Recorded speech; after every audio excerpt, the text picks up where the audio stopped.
कोई नहीं कह सकता, क्योंकि ये तमाम आधा से ज़्यादा वोट आरजेडी के को ये पता नहीं था कि हमारे यादव का वोट हमें मिलता है कि नहीं मिलता है, वो भी वोट भारतीय जनता पार्टी को जाता है। लेकिन मशवरा किसको दिया जाता है? मुसलमानों को दिया जाता है। अख्तरुल ईमान और असदुद्दीन ओवैसी को दी जाती है कि आप एक काम ये करिए कि इलेक्शन मत लड़िए, देखिए आप इलेक्शन लड़ेंगे तो माहौल थोड़ा वैसा हो जाएगा, ये हो जाएगा, फला हो जाएगा, भारतीय जनता पार्टी कितने साल तक आप उसको रोकते रहेंगे? कब तक रोकिएगा आप? अब 2014 नहीं रोक पाए, 2019 नहीं रोक पाए, 2024 नहीं रोक पाए, 2020 नहीं रोक पाए, 2022 उत्तर प्रदेश नहीं रोक पाए, राजस्थान 2024 नहीं रोक पाए, महाराष्ट्र नहीं रोक पाए, उसके बाद जो है आप और छत्तीसगढ़ नहीं रोक पाए, मध्य प्रदेश नहीं रोक पाए। कितनी रोकने की बात करते हैं आप? आईएम ने प्रस्ताव भेजा था महागठबंधन को गठबंधन में शामिल कर लिया जाए, लेकिन उधर से जो रिएक्शन है वो मिला, जवाब क्या मिला है कि अगर सेकुलर वोट को एमआईएम रोकना चाहती है, जो है इलेक्शन लड़ना छोड़ दे। तो इस पर क्या कहेंगे आप, क्या कैसे सोचते हैं? देखें, अगर इस किस्म की बातें जब आरजेडी के एक बड़े नेता, सीनियर नेता के तरफ से जब ये बयान आया तो मुझे काफ़ी ताज्जुब हुआ था, काफ़ी हैरत हुई थी कि वो शख्स आखिर कैसे बोल सकता है जो कि ना तो कभी इलेक्शन लड़ा है, राज्यसभा के वोट से जो है वह संसद भवन पहुंचे, वो शख्स इस किस्म की बात कर रहा है कि एमआईएम को चाहिए, अगर भारतीय जनता पार्टी को रोकना चाहती है, सेकुलर वोट का बंटवारा नहीं चाहती है, तो वो इलेक्शन ना लड़े। ये मशवरा दे रहे थे वो मोहतरम जो थे, इस किस्म का मशवरा एमआईएम को दे रहे थे। तो देखें ये सोच कहाँ से बनी है और सोच ये बनती कैसे है, मैं आपको ज़रा मैं बताऊँ। ये सोच दरअसल में हम ही ने उनका बनाया है, हम मुसलमानों ने उनका ये सोच बना दिया है कि देखो जी साहब, हम तो ऐसे हैं कि हम तो आपके मुकाबले में खड़े नहीं होंगे, अलबत्ता ये है कि हम आपको जिताते रहेंगे, आपको कुर्सी पर बिठाते रहेंगे, आपको जो है जीत और सत्ता का सेहरा जो आपके सर पे हमेशा हम सजाते रहेंगे। हमारा क्या है, हम तो हमारे जो काम दीजिएगा हम वो करते रहेंगे। कभी आपके लिए रैलियाँ निकलवाएंगे, कभी आपके लिए जो है पंडाल सजवा लेंगे, कभी दरी बिछवा लेंगे, कभी कुर्सियाँ लगवा देंगे, कभी जो हम आगे पीछे आपके कर लिया करेंगे, यही काम हम कर लेंगे। बाकी कुर्सी का जो सत्ता का जो खुशी है वो आप लेते रहिए और सेहरा आपके सर सजता रहेगा। दरअसल में ये चीज़ें हम मुसलमानों ने ही किया है और कहीं ना कहीं आरजेडी के अंदर ये गलतफहमी फैल गई है कि अब मुसलमान जाएगा कहाँ, मुसलमान का है ही क्या, मुसलमान का बिहार के अंदर कोई वजूद नहीं है, क्योंकि मुसलमान 18% बस दाम का है, क्योंकि उनके कोई लीडर तो है नहीं, कोई ऐसा नेता तो है नहीं, वो जाएगा किधर? वो इधर उधर करके वो हमारे पास ही आएगा। मुसलमान चाहे इसकी बात कर ले, उसकी बात कर ले, एमआईएम की कर ले, दीगर पार्टियों कर ले, लेकिन वोट जो है हमारे झोली में आएगा ही। तो ये कहीं ना कहीं मुसलमानों ने ये ऐसा पैगाम दिया है आरजेडी को। तो लेकिन अब हालात बदल चुका है। और रही बात उसके मशवरे की मैं बता दूं, जो कहे हैं वो दरअसल बात जाहिर सी है, वो आरजेडी की तरफ से है, तो आरजेडी ने कहा होगा बोलने के लिए, बोलिए आप। मनोज झा जी से मैं ये कहना चाहता हूँ, जिस तरीके से आपने एमआईएम को कहा कि आप इलेक्शन मत लड़िए, आपको इतनी ही मोहब्बत है सेकुलर वोटों से, आपको इतनी ही कदर है, तो मेरे मोहतरम आप इतना तो कर देते, आप किसी और पार्टी से कह देते जिनका कोई वजूद नहीं है बिहार के अंदर, कोई हैसियत नहीं है बिहार के अंदर, जाति के आधार पर वो इलेक्शन लड़ना चाहते हैं, जात के आधार पर, जिनका कोई परसेंटेज नज़र नहीं आता, 2 से 2.5% उनका वोट है सिर्फ जाति, और ये भी पता नहीं कि वो वोट उनको पूरा मिलेगा। जिनका उनका जाति 2-2.5% है, उनको वो भी पता नहीं कि सारे के सारे उनको ही मिलेगा। उनमें से कम आधा जो है भारतीय जनता पार्टी और एनडीए को जाता है वोट। क्या दलितों का वोट क्या पूरे के पूरा आरजेडी को आता है, चिराग पासवान को आता है, या पूरा का पूरा वोट मुकेश सहनी को जाएगा मल्लाह समाज का?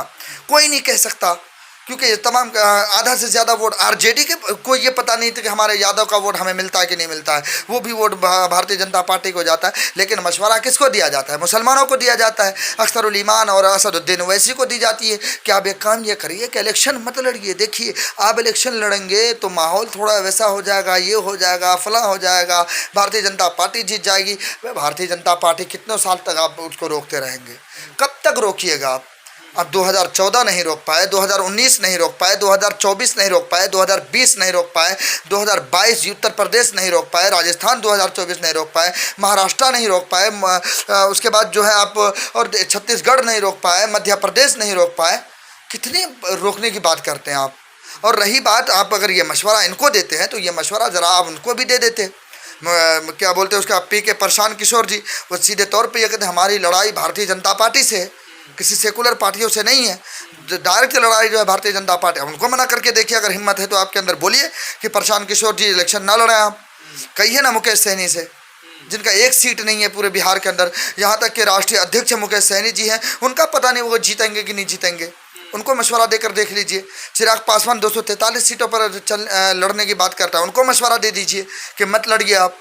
पशुपति पारस से कह दीजिए कि एक काम करें, आपका तो भतीजा लड़ रहा है, आप मत लड़िए। आपको हिम्मत तक नहीं होगी उनको कहने की, लेकिन अगर आप कहेंगे, इसलिए यहाँ कह रहे हैं क्योंकि उनको ये पता है कि मुसलमान जो बेचारे हैं, वो मुसलमान जो है अपने लीडरशिप की बात नहीं करने वाला। वो बस एक आध नेता है असदुद्दीन ओवैसी, अख्तरुल ईमान चिल्ला रहा है, इनकी बातों को मुसलमान सुनने वाला नहीं। हम इधर से टेक लगा देंगे बी टीम का कि भारतीय जनता पार्टी की बी टीम है, बस इसी तरीके से काम होता रहेगा हमारा। और आसानी के साथ उनको मशवरा दे दिया गया, आप मत लड़िए। कितनी हैरत की बात है, ताज्जुब की बात है। अगर आपको इतना शौक़ होता आरजेडी को, जैसा अख्तरुल ईमान और एमआईएम सीधे तौर पर यह कह रही है कि अगर आपको जीतना है, भारतीय जनता पार्टी को सत्ता से बेदखल करना है, तो आप हमें साथ में ले लीजिए। और हालांकि सीटों का डिमांड भी नहीं है कि 20 दे दीजिए, 15 दे। दूसरी पार्टी जो है मुकेश सहनी 60 सीटों तक मांग करती है, कांग्रेस जो तकरीबन 70 सीटों की मांग करती है, दूसरी अलायंस जो इतनी सीटों की, लेकिन एमआईएम ने बिना कंडीशन 2020 देख लीजिए 5 सीटें जीते थे। लालू यादव से साफ कहा था अगर आपकी सरकार बनती है हम खुले तौर पर आपके साथ हैं, लेकिन क्या किया, 4 को लेकर चले गए। भाई तुम्हारे पास रहेगा ही नहीं, ना रहेगा बांस ना बजाएगा बांसुरी। पत्रकारों के सवाल का जवाब में तेजस्वी ने कहा है कि हम तोड़े नहीं हैं, हम तो जोड़े हैं, हम जोड़ने वाले हैं, तोड़ने वाले नहीं हैं।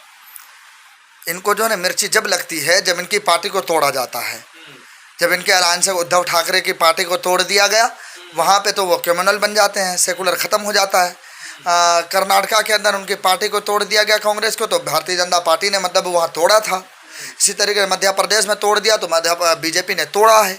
वहाँ क्यों नहीं बात करते कि जोड़ने की बात की थी, मध्य प्रदेश में बीजेपी जो है उनको जोड़ा था, वहाँ भी बात करिए ना। वहाँ जो लोग तोड़े थे इधर मध्य प्रदेश में, राजस्थान में, इसी तरीके से कर्नाटका में, महाराष्ट्र के अंदर, वहाँ भी बात कीजिए ना। भारतीय जनता पार्टी लोगों को जोड़ रहे थे, मतलब बात वही हो गई। चोरी भी कर लीजिए, उसके बाद कहिए हम चोरी कोई थोड़ी कर रहे थे, पहरेदारी कर रहे थे, हम घर का पहरेदारी। अगर हमने होता तो चोरी हो जाती, ये वही वाली बात हो गई। हम तोड़े नहीं, जोड़े हैं।